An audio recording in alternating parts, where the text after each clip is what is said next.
that I do this every either Thursday or Tuesday. But today, I want to talk about the whole situation with The Rock, who pretty much threw everybody under the bus in WWE and whatnot.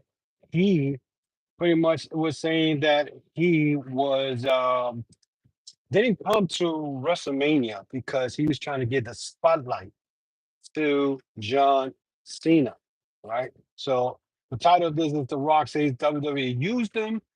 He snubbed WrestleMania 41, and fans turned on Cena and Bischoff. Eric Bischoff even spoke about the storyline between Cody and John Cena's match for WrestleMania 41 Night 2. Now, here's my thing that I have with that. The Rock pretty much put himself in a situation now. He's trying to uh, say that, uh, wrestling is a thing of, I forgot the word he used, uh, there's levels to it, that is everything's got to be set up, whatever the case may be.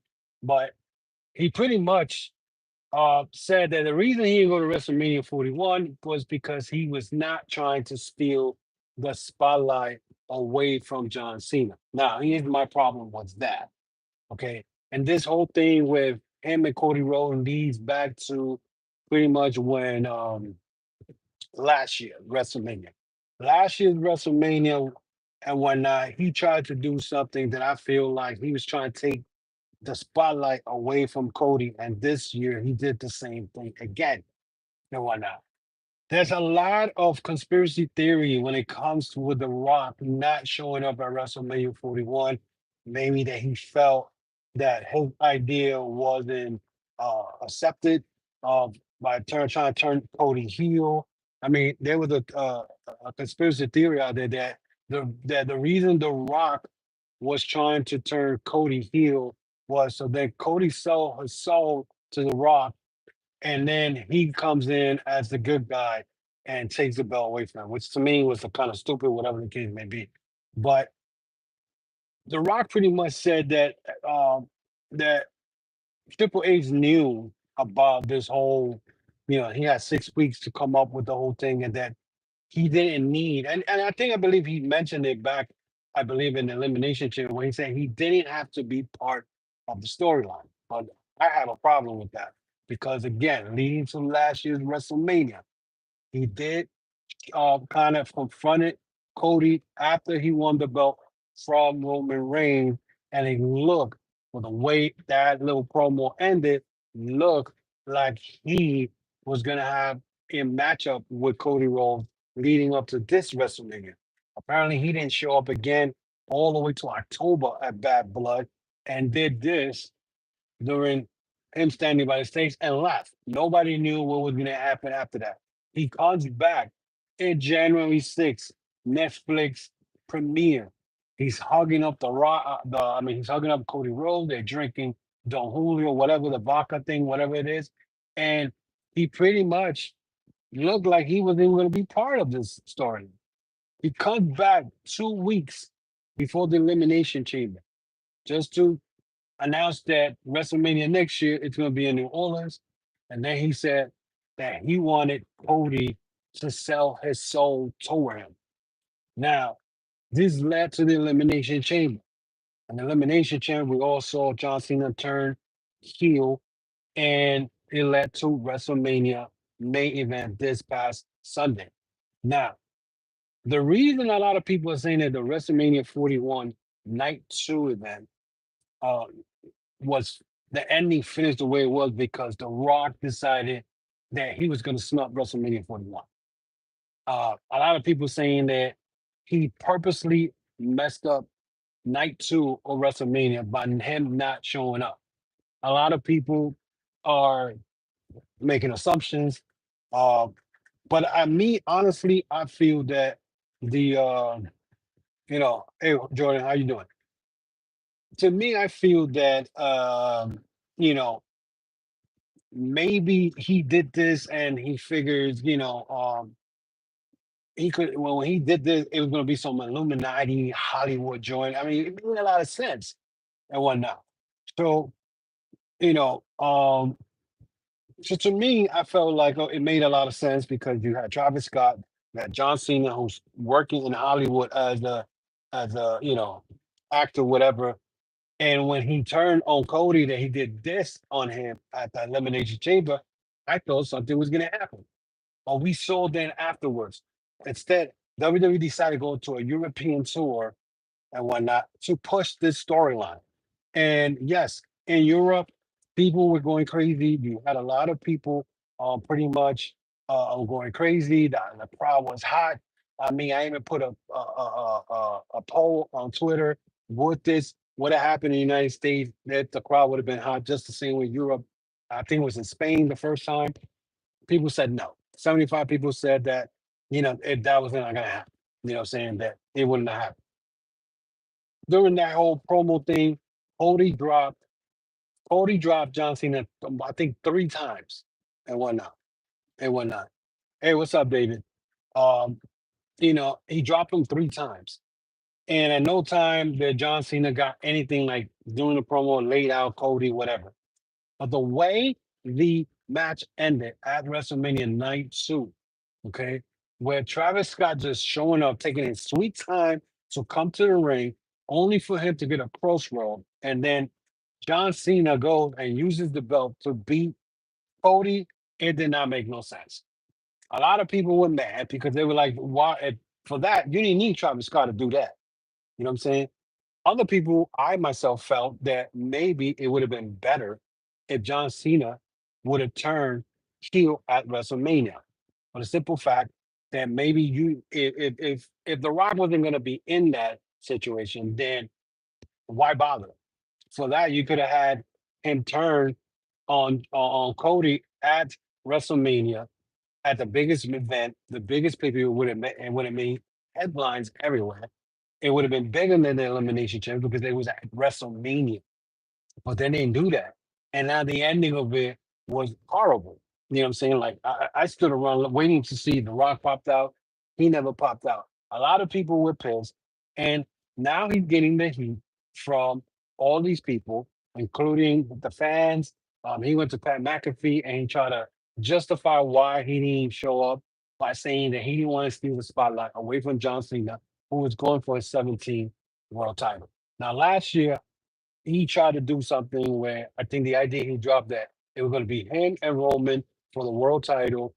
And, Cody had just won the Royal Rumble. And again, Cody was going to be, you know, asked out. And when it made Cody look like a little bitch at the end of the day. You know what I'm saying? And to me, I felt that I think that was the idea he was trying to do. And they at the end probably Triple H was like, no, we're not doing this. So he threw WWE under the bus because he said that Ari Emanuel asked The Rock to come in for Elimination Chamber because ticket sales were low. That's what he said and whatnot. So now everybody's saying, how the hell the ticket sales were low when WWE is making money supposedly everywhere they go. And to top it off, and I think the Elimination Chamber was in Toronto or somewhere in Canada, if I'm correct, but there was 40,000 people in that arena in that event. So how was the ticket sales low? And even if the ticket sales are low, man, what people don't understand is the economy now is bad. There's a lot. You will bring in your kids. Let's say you got 3 or 4 kids. It's hard. You're not gonna be able to spend that type of money. So that's what he said. That you know that Ari Emanuel knew that or was told him that he's uh you know that ticket sales were low. I don't know if it's true or not, but I don't believe it. I mean, again, so you know, so that was his thing. And to top it off, he said that Triple H knew 6 weeks ahead about everything was going on. But in reality, Triple H was left with Travis Scott. What can Travis Scott do as far as in the ring? All he took was a damn crossroad. I mean, it makes no sense. But the crazy part is that after Cena won the 17 world title on Monday, Eric Bischoff, or actually after WrestleMania, he was on his 83 Weeks podcast and went with Conrad Thompson. He discussed the main event as part of the 83 Watt podcast and the former executive vice president of WCW had a lot to say about the story and the execution of the match. He said, I have to believe when both those guys watch this match back, they're going to go, we missed it. We missed the mark because that match just didn't create emotions. The responsibility is equal among the parties. The chemistry wasn't there. I don't think the story was there to begin with. The heel turn was soft. I didn't say it's bad, but it was soft. And I agree with him because all John Cena was doing was complaining to the fans about how they turned on him and how he uh, created the spin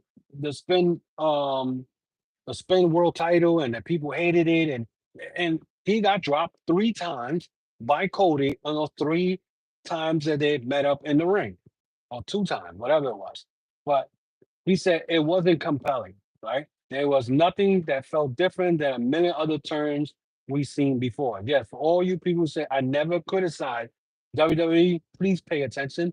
The story missed the mark from the get-go, and we talk about it here, and just has gone, and it just hasn't gotten any better. You know, uh, he said I believe it had lack of heat, just a lack of good story, and I agree with him. You know, hey, I mean, I understand. I'm sorry, but at least put the closed captions in French. I can't really do nothing. You know what I'm saying? So, um, but again, he said it. They missed the mark. So they missed the mark, and now what happens? Now they got to clean up the mess because now it looks like um, Randy Orton's the guy who's going to beat John Cena for the belt and take it away from him. I don't know when it's going to happen. I don't know if it's going to happen in Backlash. Cena's probably going to have a short reign because now, The Rock is pretty much bailed out. He bailed out. You know what I'm saying? He bailed out. And now, it's crazy. I felt like that, the one who ends up losing the most out of all this is Cody Rhodes because Cody Rhodes, um, he ends up losing the belt to a guy who pretty much in that ring and that most of that match, he really didn't do anything. You know what I'm saying? He didn't really do anything. And John Cena can't really wrestle anymore. He's not as good as he was back then. You know what I'm saying? And to me, you know, um, it's just sad. It's just sad that at the Elimination Chamber, it looked like it was going to be some Illuminati Hollywood bullshit that they were going to do like a cult type, and then The Rock never showed up again. So, I mean, and right now he pretty much threw WWE under the bus because he just said that Ari Emanuel told him to come to Elimination Chamber because they had ticket sales that were low. You know what I'm saying? So, it's crazy. It's crazy because I think that missed the mark. It's true because let me put it this way, and before I leave, um, it's crazy for the simple fact that night one was horrible. And many of you may not agree with me, but it was horrible. The only thing that saved night one was the triple threat between Roman Reigns, Seth Rollins, and CM Punk. Night two was decent, but they messed up when it came to the last match. You know what I'm saying? They couldn't do something better. I mean, like I said, I think honestly, and me and my friend was talking about this, I think they would have been better off if they would have made that turn heel at WrestleMania, and that would have gotten more more eyes and more media attention, and it would have went crazy. But they decided to do it at Elimination Chamber all the way to WrestleMania, and it didn't work. So let me know what you guys think. You know what I'm saying? And I'm sorry for the people right now that uh French um who are sending me uh, I believe messages French. I don't understand French. I'm English, but again, just do I guess the closed caption and put it on French and whatnot. But again, I appreciate it. Just hit that thumbs up if you guys are online and whatnot. And again, let me know what you think. Do you think that The Rock dropped the ball? Did The Rock really on purpose? I mean, again, there's the theory that he did this on purpose. That he got something against Cody, and he wanted him to turn bad, so then he will come get the belt as a good guy, and then lose the belt to Roman Reigns. I mean, I don't know if that's true or not. I don't buy it. I think he just probably did what he wanted to do. And honestly, I feel that the report before, uh, I think early in maybe in December, November, that they were saying he was not going to be at WrestleMania. There were reports going around saying he was not going to be in WrestleMania. But you know how some people don't believe some of these dirt sheets, which is true. Some of these dirt sheets just be talking out of their, out of their ass. So he said he wasn't going to be at WrestleMania, and pretty much he didn't show up at WrestleMania. So, let me know what you guys think about that. Leave me your comments, your thoughts and whatnot. Follow me on social media, Facebook, Instagram, Twitter, and whatnot. And subscribe to the channel, the Chokeslam Wrestling Report and whatnot. I'm going to be on again this Sunday. We're going to talk. I don't know what's going to be the title yet, but the way this story is going around, as far with uh, The Rock, it's getting crazy because The Rock doesn't want to take responsibility of him not, you know, going through this whole thing with him being, responsible for it. So, honestly, there's a lot of stuff going on in WWE behind the scenes. And I mean, right now, the way it looks like, The Rock got a lot of power, a lot of power. You know what I'm saying? And the way it's looking is, you know, who knows? He's probably gonna he could take over. You know, he ends up, uh yeah, Mickey Styles says The Rock being there was disappointing story wise, being that he convinced Cena to turn heel. Yeah. Supposedly he turned Cena heel, but I mean, again, it would have been better if it would have happened um at WrestleMania, you know. Um and actually the Rock responded to Dave LaGreca because LaGreca went you know, on a rampage on his podcast. And the Rock response to Dave LaGreca was the business is a complete work. Every aspect of it, every match, every interview. So he's again, he's not taking responsibility. He's not you know, he's not taking responsibility. That's the way I'm looking at it. He's not taking responsibility that he messed up. Uh, you know, he messed up. I don't know what else to say, but my man, you know, he messed up. He messed up big time. Also, I believe before I go, there was news today. Uh, the wrestling world sadly lost Steve Mongo McMichael. For those who used to watch WCW back in the day, Nitro. He was 67. He passed a. He was a former WCW Nitro announcer when he first came, and he eventually got into the ring, becoming a member of the Four Horsemen and winning the WCW United States title. He was diagnosed with ALS in 2021. I thought it was cancer. So you know, but he passed away today.